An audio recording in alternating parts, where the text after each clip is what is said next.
لا يزال الخير حيا لا يزال إن في الدنيا سلاما وظلال أخبر الأيام أنها في وصال قم بنا وانظر.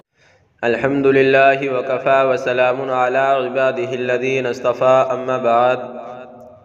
رمضان المبارک کے آداب. نمبر 1، شوق و ذوق سے رمضان المبارک کا انتظار کرنا.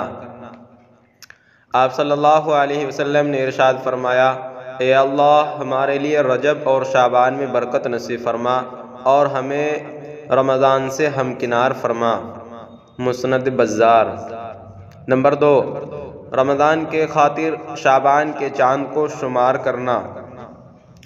آپ صلی اللہ علیہ وسلم نے ارشاد فرمایا، شعبان کے چاند کو رمضان کے خاطر شمار کرو. ترمذی شریف ابواب الصوم. نمبر 3، چاند دیکھ کر یہ دعا پڑھنا، اللہم احلہ علینا بالیمن والایمان والسلامت والاسلام ربی وربک اللہ. حضرت طلحہ بن عبید اللہ رضی اللہ تعالیٰ عنہ فرماتے ہیں، آپ صلی اللہ علیہ وسلم جب چاند دیکھتے تو یہ دعا پڑھتے، اللہم احلہ علینا بالیمن والایمان والسلامت والاسلام ربی وربک اللہ. ترجمہ، اے اللہ نئے چاند کو ہمارے لیے برکت، ایمان، سلامتی اور اسلام کے ساتھ نمودار فرما.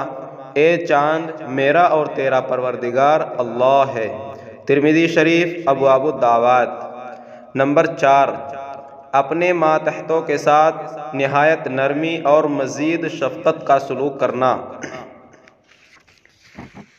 آپ صلی اللہ علیہ وسلم نے رمضان کے متعلق ارشاد فرمایا، جو شخص اس مہینے میں اپنے غلام و خادم کے بوجھ کو ہلکا کر دے، حتی لشانہ اس کی مغفرت فرماتے ہیں اور آگ سے آزاد فرماتے ہیں. صحیح ابن خزیمہ کتاب الصیام. نوٹ: یہ ادب ہر وقت ضروری ہے، لیکن رمضان المبارک میں اس کا خصوصی اہتمام کرنا چاہیے. نمبر 5، رمضان میں صدقہ خیرات میں اضافہ کر دینا.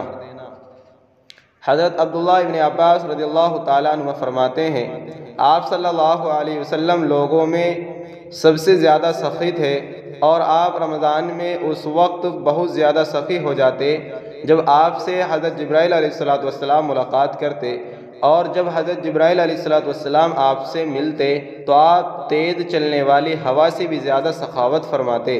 بخاری شریف کتاب الصوم. نمبر 6، رمضان المبارک میں کلمہ طیبہ، استغفار کثرت سے پڑھنا اور جنت کو طلب کرتے رہنا اور جہنم سے پناہ چاہتے رہنا.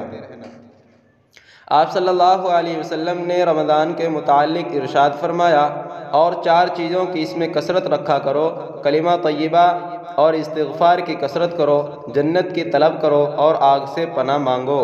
صحیح ابن خزیمہ کتاب الصیام. نمبر 7، رمضان کی راتوں خصوصاً عشرہ اخیرہ میں زیادہ سے زیادہ عبادت کا اہتمام کرنا. حضرت عائشہ صدیقہ رضی اللہ تعالیٰ عنہ فرماتی ہیں، جب رمضان کا آخری عشرہ شروع ہوتا تو آپ صلی اللہ علیہ وسلم اپنی تہبند مضبوط باندھ لیتے اور خود بھی رات کو بیدار رہتے اور اپنے گھر والوں کو بھی بیدار کرتے. بخاری شریف کتاب فضل لیلۃ القدر.